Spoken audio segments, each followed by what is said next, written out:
Hi, welcome. Thanks for being here. My name is Bobby, CCO, and I am one of the facilitators for your Infinite Life Training and Coaching Company. I'm also the founder and director of Village Gate Children's Academy here in Encinitas. And I'm Susie Walton, also a facilitator of your Infinite Life courses, and I'm the founder and president of Indigo Village here in San Diego. We've been friends for 20 years, and one of the things we're 20 magnificent years. So we're going to be talking about magnificence a lot over the next half an hour, and we'd love your questions. By the way, we have very large print notes, but we would love to hear your questions. But one of the things we were talking about is just how cool it is, the way we are friends and that's evolved. Do you want to share how we met? Yeah, we met in a bar in Nashville 20 years ago. Yeah. At a conference that we were both at. But that moment, I was thinking about it when we were talking about this, like it changed my life. The school exists because of that moment. The fact that I live here in Southern California exists because of that moment. Because in that moment, I listened and I paid attention, and and I honored what was in front of me and the friendship that was available to me at that moment. So thank you. You're welcome. And she was listening, but it took her a few more years to get here. and it's part because I was able to remain in my magnificence at times when people kept asking me, Susie, why don't you open a school that embraces everything you teach? And I'm like, I don't know how, but I have a friend that knows how. But she lives on the East Coast. But, we stayed authentic with each other. Yeah. And how long you been out to the West Coast now? 9 years in 9 August. years. Yeah. Yeah. We started 10th year. This school starts its 10th year this year. And here we are together right now and always. On your calendar. All right, let's do it. So like I said, we're going to be talking about magnificence. And the thing about magnificence is it's a word, that it can sound a little odd. I looked it up, and there's the synonyms for it are things like extraordinary and brilliant and great. But magnificence and magnificent is a word that we're going to use a lot in this conversation because it is one of the key terms that we use here at your Infinite Life Training and Coaching Company. But the thing about it is it's not perfect. Magnificence and being magnificent doesn't mean being perfect. And I think sometimes that gets confusing. It takes a lot to live a human life. If you just think about just in the last week, the number of ups and downs and curves that have come your way that you weren't even expecting, but you deal with them. And just the way that we navigate life is, I think, in and of itself magnificent. But we're going to talk about some ways, specific ways that it looks like to be magnificent, and some ways to access it when you forget. Yeah, and your Infinite Life has a definition of magnificence, and I'm so happy we do, because for me that word is like overwhelming, like magnificent. Like I have to walk around all day long like, oh, I'm amazing. And when let me read this definition, you'll see that it's not about always being amazing. It is, but it isn't in the way that we think, or at least I thought when I heard that word magnificence. At your Infinite Life, the definition of magnificent is so much more than the moment of experiencing your greatness, although that is magnificent. Magnificence is that moment you feel anger, and rather than hurt someone, instead treat him or her with firm kindness. Magnificent is you feeling the hurt and allowing yourself to feel that feeling from your tender heart, rather than just telling someone how he or she hurt you. Magnificence is when you're afraid and you allow your body to feel the fear with an open heart, and then you go for it. Magnificence is feeling sad while knowing that you deeply care. Magnificence is learning to be at ease with making mistakes and learning to love and be loved unconditionally. So let's start with making mistakes. And the thing is about making mistakes, you have to have a lot of self-acceptance around mistakes to stay in your magnificence, so to speak. And the thing is, when you have more self-acceptance around you making mistakes, it gives you so much more acceptance on other people's mistakes. So here's a story with my experience around mistakes lately. And it's I was with my 3-year-old grandson, and we were playing a game, and there happened to be in this living room that we're at right now, there happened to be a glass of red wine sitting on the table. And we were playing catch or something, and I don't know, it was like 7 or 8 o'clock at night, and he threw something to me, and it actually hit the wine glass on this coffee table. And I was sitting at the end of the coffee table, and I see this glass of red wine sliding, and it never fell there. It just slid off and dropped on the floor and went. Glass never broke, but there was wine everywhere. And did I mention it was red? Yeah, I'm sure I did. And so I looked at it and I went, oh. And in that moment, he looked at me and he said, Granny, it was a mistake. Everybody makes mistakes. And at that point, I took that finished my deep breath, and I went, you're right. We all make mistakes, Patrick. So what are we going to do? And he looked at me. I'm like, what do you think about cleaning it up? And so, we got the paper towels. Oh, I went instantly on Google, and I found out what's the best way to get red wine out. And by the way, for you guys, baking soda, dish soap, and peroxide. And we got it, and I was scrubbing it out, and everything got handled. And in that moment, I was truly in my magnificence. Because I wasn't judging, I didn't have any negative self-talk. I'm like, hey, it happens. My only thing was, this is why I don't normally drink red wine. Stay with the white if you're drinking wine with your kids around. And also, because I was able to stay in my magnificence, Patrick was able to stay in his magnificence. And that was like one of the most coolest moments in a long time that I've had. I mean, I had a lot of cool moments, but that's a really remembrant, one about the mistake. And it's one of my favorite things about hanging out with you and your kids and your grandkids is, that those grandkids, all 9 of them, are really growing up inside of that kind of a reality where people are really just honoring them and not, there's not a lot of reprimanding and putting them down. Like, they really get to just be themselves. Yeah. It's beautiful. It's good. Yeah, thanks. Yeah. Beautiful. I think we have some friends that have joined us. Inga, hello. And Tirza, Rudy. Hi, Pam. And Ronnie's here. Ronnie, my girl. Yeah. So I want to talk a little bit about just feeling afraid. And I actually recently saw this quote. I guess it's a quote. It's called The Gift of Being Fearless. And in the Buddhist view, fearlessness is not about thinking that you can handle everything.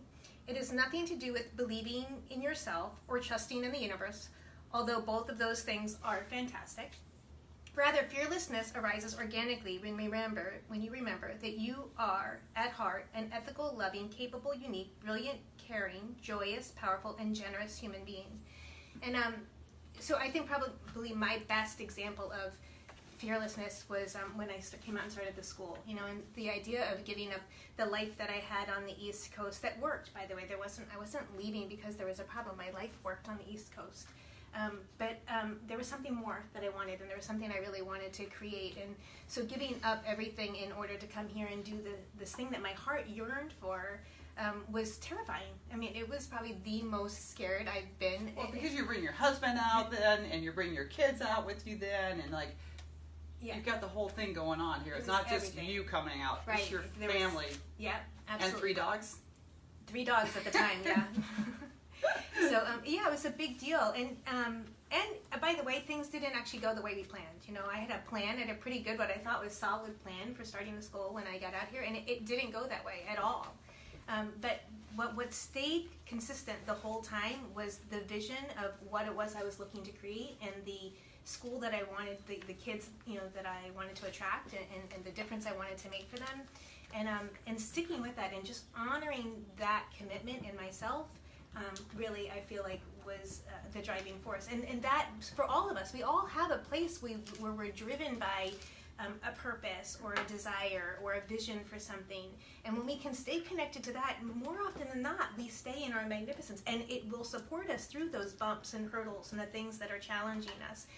Because we're serving something higher than our fears and our doubts and our inadequacies, which all, by the way, were part of the, at some point or another, I felt afraid and was filled with doubt and was pretty sure I didn't know what I was doing. But those things were only bumps in the road because something else really was driving the car. Yeah. It started off in her house, in her garage with 7 kids. 8 kids. Or 8 kids, and now it's in a school with standing room only. Yeah. Sold out. It's amazing. So I know I thank you once in a while, but thank you again for opening your school and staying true to your magnificence and that dream of yours. It's really cool. Thank you. Thanks for all your support. two of her, or actually only one, he's not old enough, the other one, comes, which is the coolest thing, to have her grandbabies come. And so, yeah, she's amazing, and that school is amazing for her. And which takes me to the next one, to be magnificent is to encourage.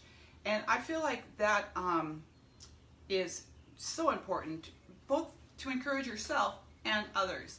So, why I'm saying this, but because Avery's at school there, oftentimes when the kids spend the night, I say prayers to them, and then I ask their angels to come and bless them and be with them all night.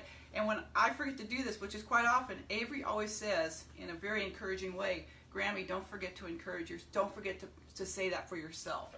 And so then I bring in my angels and I ask them to bless my night and bless my sleep. And it's just every time I'm almost okay and happy that I do forget, just to hear her remind me and bring in that encouragement.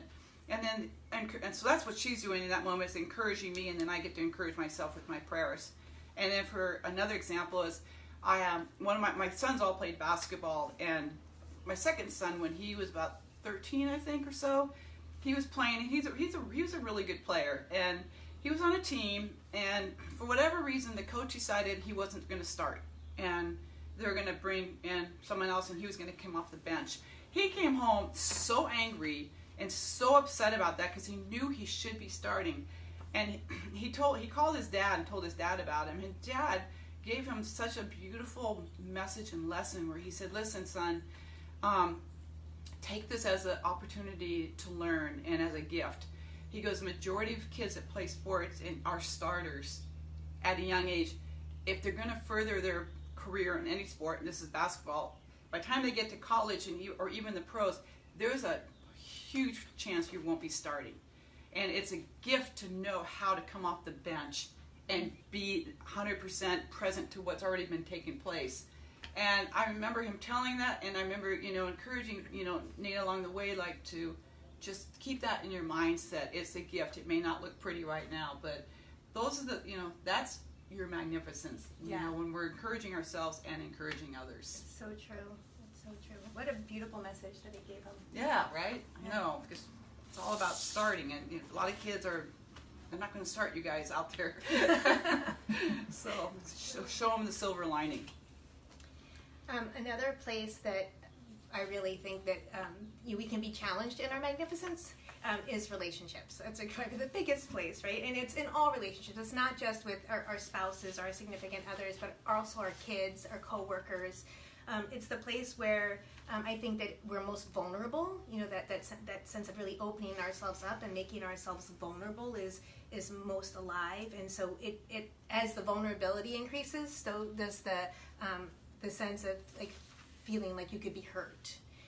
And so that being hurt is one of those places where you don't have to hurt back. A lot of times somebody says or does something hurtful, and it triggers our vulnerability, and our first reaction will be to want to say something or do something to blame back, But how beautiful it is when somebody can say something to us, and we can actually, one, either hear the gift in what they're trying to tell us, or two, be able to just listen and embrace what it is that's being said, and just be a sounding board for somebody who sometimes just needs to be heard. It's happened over and over again with my kids, where something will happen, and it's something that's going on with them. But I'm an easy person. I'm safe, and I love that I'm safe. I love that they're so willing to, just be authentically themselves. And if authentically themselves means that they're frustrated or angry, that's okay. That's not okay. I'm not saying it's okay to have them like yell and scream at me. But it is okay for them to express their feelings, and I don't have to take the expression of their feelings as an indication that there's something I need to defend, right? Or something about me that I need to protect. The same with your significant other. Sometimes things are said that is usually just a lack of acceptance on their part about something that's going on with them. And recently I've had an experience where somebody just really needed to vent. And I had this most beautiful experience of really being able to just let it happen, and being willing to just listen and let it just go for as long as it needed to go, not because it meant anything about me, but it was because what somebody else needed from me in that moment. and it turned to be into being something really, really beautiful. And it actually made what was really a hard situation a really beautiful situation, just by my willingness to just be willing to listen. And, so you can see where another aspect of magnificence is in listening, right? And sometimes we're not going to be able to listen. Like, I remember one of my amazing sons got picked up for shoplifting. And he was at this certain store for a few hours before they let him go. And I was freaking out. I was a newly parent educator, and I'm like, I'm calling people like, what do I do? I want to kill him. And they're like, you're the educator. You should know what to do. I'm like, this is my kid. And so finally, when I picked him up, I didn't say a word. He came in the car. We're driving back up to Karma Valley, and I'm being quiet, which is not normal for me. And he's like, are you okay? And I'm like, no. I said, he goes, because you're not talking. And I'm like, I can't, because if I talk to you, I'm either going to yell at you or cry. Neither are helpful. So we just kept driving, and he started pretty much giving me all this, the reason why he did it. I didn't even ask any questions, but when we got home, we sat down, I made him some food, and we sat down, and in that moment, I was ready to listen. Mm-hmm. So I feel like I was in my magnificence even when I wasn't willing to listen, because at that point, you're like, I can't. And so honor that about you guys when you are having a hard time. Like, you don't have to do it in that moment if you can't. Right. So you just take your time, because then when the conversation happened, it was so much better, right? And then even like last night, I was leaving Manhattan Beach, and because I needed to get ready for today, I had a lot of good stuff going on today, and I'd just been there for a few hours, and I said goodbye to my grandson and my granddaughter, and as I'm walking out the front door, I turn, and I from afar, I see, it looks like he's pretty sad, and I hear the word Grammy, and so I come back, and I look at his mom. She goes, yeah, he's really sad about you leaving, because, you just got here a few hours ago. I'm like, really? And so I got down eye level with him. I said, buddy, he just said, Grammy, I don't, and he had like the biggest tears coming out of his eyes. So sad. He says, Grammy, I'm just not ready for you to leave yet. And then I said, you know what, buddy? Okay. I said, I was leaving because I need to do some work. So how about this? I just do my work while you're eating dinner. I'll sit next to you, and if I need some more work, I'll do it while, you're watching your show, and then I can stick around and help you with your bath and put you to bed. Would that work for you? And he said yes. And he was so snuggly all night, and reading to him at night, rocking in that chair. Those are those moments. When I left, I felt so complete, and I was so happy that I listened to myself and listened to him. Yeah. Because in that moment, I was honoring myself and his magnificent at the same time. It's true. It's beautiful. You told me that story last night, and I love how you did that for him.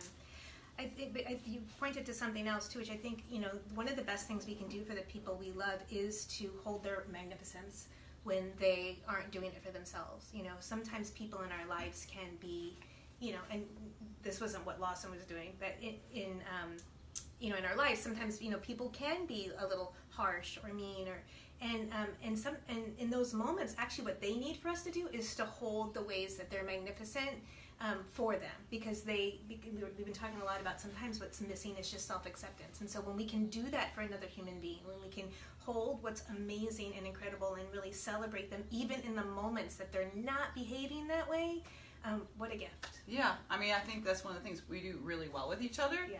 Like even those moments when you were talking about your school, I remember some of those moments where you were almost ready to give up. And like, did I do the right thing? How could I send my whole family out here? Right. What did I do? Yeah. And I would always just hold you in the light of who you truly are, that magnificence, knowing that you're on that path. And you have done that so many times for me when I just go like, I can't believe, A, B, and C. And I know, I can just tell you how I'm feeling. I know you're holding that, And for you parents out there, man, this is like one of your number one jobs to do with all your kids. Your kids are all going to have those dark nights of their souls. Yeah. And it's going to be your responsibility out there to hold them in their light, to hold them in their true magnificence when they can't. Yeah. Especially the teens, I love teens, if I'm being honest with you. It's probably one of my favorite ages. Mine too, yeah. But it's a trying time sometimes, because they're bucking up against really trying to figure out who they are and discover themselves. And a lot of times how that happens is really through, hitting walls And sometimes it comes out in some not so pleasant ways. And the thing you can do most for them is to see the brilliance of who they are, even when they are not behaving that way, even when they're being ornery and mean and maybe disrespectful. Again, I'm not saying you don't hold a boundary, but you can do it and still honor that you know who they are and you know what they're capable of. And that's what they need most from you. During those years, more than anything else, they need that. All right. I don't even know where we are anymore. Magnificence about feeling hurt. Feeling hurt. Yeah, I mean, I think I did hurt. Forgiveness. Do you want to talk a little bit about? Yeah, like the forgiveness piece. I mean, I feel like to be authentic and magnificent is to know and practice the art of forgiving yourself and forgiving others. Like I had the situation a few months ago with one of my sisters where I'd asked her to do something for me, and I thought it wasn't that big request, but she was adamant. No, she wasn't doing it because it was going to interfere with her life at that moment. And so I was taken aback because I was like, really? But anyway, so that's, and later on that night, I told her, I'm like, I'm just, I don't know, I'm sad, I'm mad, I'm hurt. And I said, and you don't have to do anything about it. It's my own stuff. I want you to finish that story, but that's so important what you just said. Like, to be able to say, like, this is how I feel, and it's not your responsibility to fix it. Such a beautiful thing. Yeah, because she said something like, oh, I didn't mean, I'm like, no, I know all that. You didn't mean that, but I'm just telling you that's how I'm feeling, and that's why I'm being quiet right now. So, I just want you to know that's what's going on for me. And so, and every once in a while, and then she doesn't live here, so every once in a while I check in, like, how I'm feeling, still not feeling really good about this one. And then, like, I'm checking and I forget about it, and then like, no, not feeling really good about it yet. And then I went to teach Freedom to Be courses, which is one of the courses that we offer, which is an amazing course, as they all are. But there's a beautiful section in there where you do a prayer of forgiveness to yourself for like what you've done, and that was so beautiful for me to go through like that forgiveness piece on myself, because I didn't handle it like within a day or so. It took a few weeks for me to get through the process, right. And I was kind of like, this, I should be able to do it better. I should be able to do it quicker, but I didn't. Right. But that piece of forgiving myself, and then I went right to forgiving her, and then I later on checked in just like, and I'm like, boom, done. Feel good. It's all handled, and it worked. Yeah. And it's that whole idea of just sitting with your feelings, you guys, because one of the things you will hear about when you come take, or if you're taking our courses, it's like when you feel that hurt, it's just to breathe through and feel the hurt, and then eventually you get to that place where you just see how much you love. Yeah, and the thing about feelings is they're not wrong, right? Like, I mean, your feelings are your feelings, and so, one of the things we talk about in the courses is, to feel your feelings all the way through, but feelings are to be felt, all of them. They're not always to be expressed, but feeling them is really, really important, because that's how you actually work through them. When you hold on to them, when you resist them, actually what happens is they stay around a really long time. So giving yourself the ability to actually just feel your feelings, and then, letting them go, especially if they're not serving you or somebody else, is I think the best way to handle it. And the other thing that I think is really cool about just the idea of being hurt is sometimes just listening past the words. A lot of times, somebody will say something, and if I'm paying attention, if I'm in my own magnificence and I'm paying attention to what's being said, oftentimes what I can hear is it's not usually what's happening in the moment. It's not usually that I didn't pick something up or I didn't handle something. It's usually that somebody feels like I'm not paying attention, or that they don't matter to me, or that I'm not taking the time to make their needs important. Like, it's 95% of the time it's something beyond just what's in front of us. What's in front of us. And especially if it's a hurt or it's a complaint that you're hearing in your life repeatedly, that's absolutely an indication that there's something else going on. And it's just, if you can listen and sit with your own magnificence and not feel like you have to defend yourself, what you're going to hear is actually what's at the heart of it. Yeah, which takes you in the next one about. Actually, we have a question. We have a question? Well, we're dealing with the feeling of anger. Yeah. So the question is, how can I be magnificent and mad? That's a great question.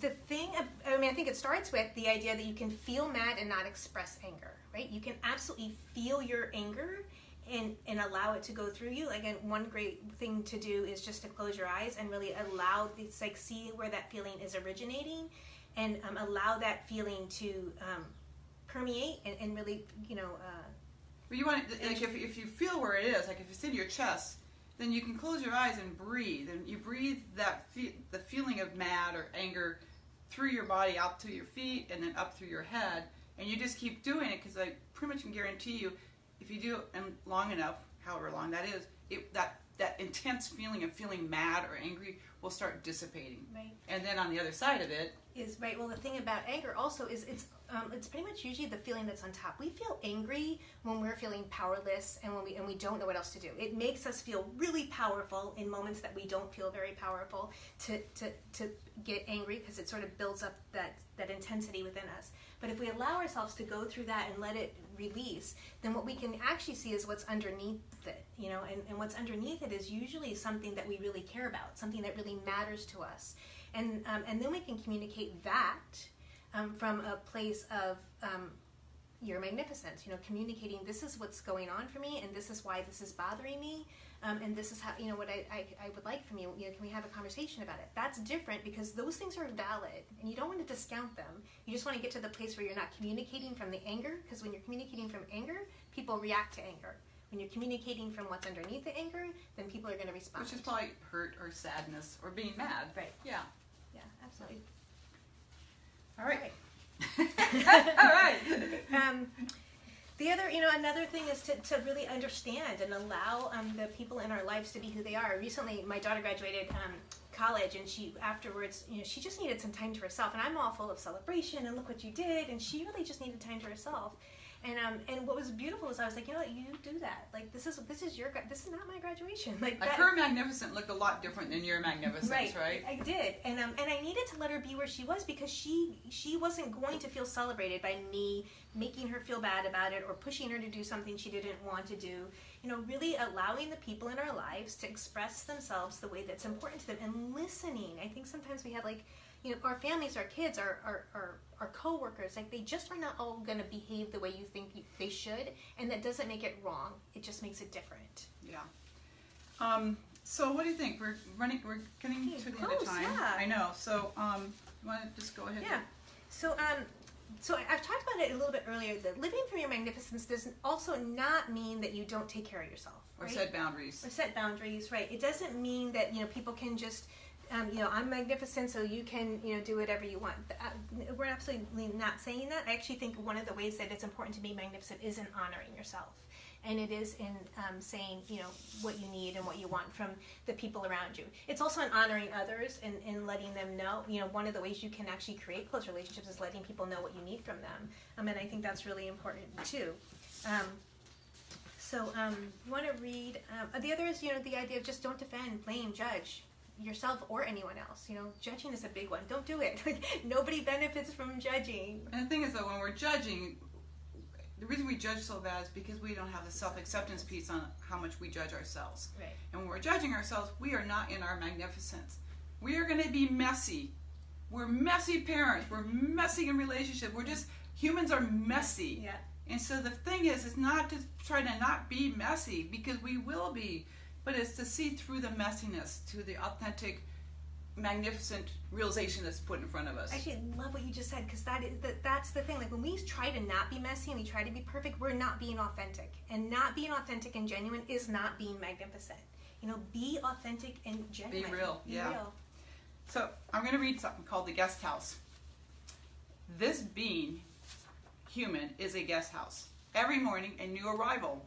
A joy, a depression, a meanness, some momentary awareness comes as an unexpected visitor. Welcome and entertain them all, even if they're a crowd of sorrows who violently sweep your house, empty of its furniture. Still, treat each guest in a very honorable way. He may be clearing you out for some new delight. The dark thought, the shame, the malice, meet them at the door laughing and invite them in. Be grateful for whoever comes, because each has been sent as a guide from beyond. And that's from Rumi. So, the thing is, remember that you remain in your magnificence in all aspects of your life. But, and then sometimes you're not going to. And so what do you need to do to return to it? Yeah, what does that take to get there? So, first of all, you guys, the thing is, when we are born in magnificence. It's the beauty of being a baby. They're just alive and magnificent. And so, one of my favorite visuals is this iceberg. So think about it. When we're first born, there's no water coming up. This represents us, the being, the authentic, loving, magnificent self. But then as we get older, we start hearing things like, you shouldn't have done that, or you should be better at that. And that's when the iceberg starts getting filled with this water level. And all of a sudden, maybe at a certain point in time, you find that you can only feel this much of your magnificence. So there are things that we can do in those moments when we're not feeling like we're completely being true to who we are in our magnificence. Well, and the thing that I love about it is, even though you can only see this much, all of it still exists. Yeah. Right? It's just you can only see this much. It's hidden from limiting beliefs and what people have told us and opinions and Yeah. So there are a lot of ways for myself that I use to return to it. Friends, and we talk a little bit about the way we hold each other. I'm blessed to have an incredible group of friends in my life who really hold that space for me. So even when I'm feeling not so great, I know I can go to any one of them and they'll remind me. We do have a good group of friends. We do, really. A good village, really good village. Meditating, it's just a great way to recenter myself and reconnect to myself and just quiet my inner dialogue, which sometimes is loud and very busy. And then an I am statement, like coming up with your own I am statement, like such as I am kind, disciplined, and loving, and using that as that internal guidance system. So when you're feeling not so kind, you're like, okay, what's going on? I haven't been sleeping much. I need to sleep so I can be more kinder. But it's just when we're not living our I am statement, our magnificence, it doesn't mean we no longer want to be. Right. But you can use your I am statement to get you back on track to be that magnificent person that you are. Reading books, podcasts, using resources to just remind you, to reconnect you to the things that are important to you. We all forget. So sometimes just setting yourself up with different things that are going to support you and remembering the things, the way that you want to behave in the world and who you want to be. And then we have some great courses from your Infinite Life. Yeah. And so we've got the Remembrance course, which is a great one to get you guys started on letting go of some beliefs that keep us stuck from creating the lives that we want and to live our magnificence. And we have 3 of them coming up just in the next 30 days. On July 13th through the 15th, there's one in Tallahassee, Florida. July 20th through the 22nd, there'll be a course in Simi Valley, California, close to Los Angeles. July 27th through 29th in Corvallis, Oregon. And then August 6th through 8th, we have the Teen Remembrance course. Right here in San Diego. Right here in San Diego. With myself. You're truly teaching, Yeah. along with Shimmy Trencher. From the East Coast. He's a principal of a school right back there. And yeah. we got Bobby, the director of a school. I mean, really, guys, all of you, my people out there listening to this, if you have a teen anywhere between 13 and 17, sign them up for this course. Well, some people don't want to go to the dentist, right? But we still have to go. And these are one of those moments where you tell your teen, I get you don't want to go, and guess what? You're still going. Because I think teens of today have it tougher than any other teen in any other generation with all this social media. They need to have a grasp of their magnificence. They need to have something to anchor them as they go through their teen years. Yeah, absolutely. By the way, I apologize for the Bruno Mars, but Bruno Mars is magnificent. So, and then also, if you want to just stay up to date with the courses that we have coming up and the work that's happening with your Infinite Life, subscribe to our Facebook page, to our Instagram page, to our YouTube channel, to Twitter. I just found out we have a Pinterest page. That's amazing. We're big time. But it's amazing work, and all the stuff that we've been talking about in the last 30 plus minutes is the work that we do here. So I hope you'll join us at a course and we can see you in person. Thank you for being with us for the last half hour. It's been wonderful. There's a saying, it takes a village to raise a child. It also takes a village to help remain in your magnificence. So use us as your village. Yeah. Because we love it. And we love what we're doing. So thanks for listening. Go ahead and share this with the entire world because this is really some good stuff. Take care. Bye.